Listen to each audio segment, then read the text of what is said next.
KV. Thirumalesh ಅವರ ಫಕೀರಪ್ಪನ ಕತೆ ಎನ್ನುವಂತಹ ಕವಿತೆ. ಯಾರೂ ಹೇಳಬಲ್ಲರು ಕತೆಗಳನ್ನು, ಆದರೆ ಫಕೀರಪ್ಪನ ಶೈಲಿಯೇ ಬೇರೆ. ಹೇಗೆ ಕೇಳುಗರ ಆಸಕ್ತಿಯನ್ನು ಕೆರಳಿಸಬೇಕು, ಎಲ್ಲಿ ತಡೆಹಿಡಿಯಬೇಕು, ಯಾವಾಗ ವೀಳೆಯದೆಲೆಗೆ ಎಷ್ಟು ಮೆಲ್ಲಗೆ ಸುಣ್ಣ ಸವರಬೇಕು, ಇದೆಲ್ಲ ಅವನಿಗೊಬ್ಬನಿಗೇ ಗೊತ್ತು.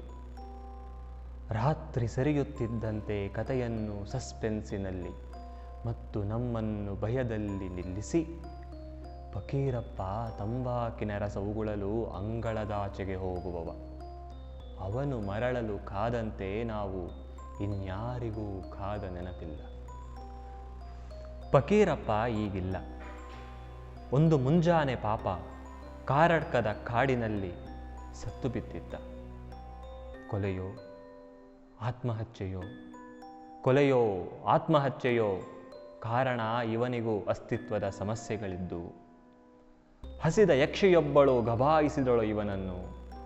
ಹಲವು ಜನ ಹಲವು ವಿಧ ಹೇಳಿದರು. ಆದರೆ ನಿಜಕ್ಕೂ ತಾನು ಹೇಗೆ ಸತ್ತೆ, ಎಷ್ಟು ಸ್ವಾರಸ್ಯಕರವಾಗಿ ಸತ್ತೆ ಎಂದು ಹೇಳುವುದಕ್ಕೆ ಫಕೀರಪ್ಪ ತಾನೆ ಎಲ್ಲಿ? ನಮಸ್ಕಾರ.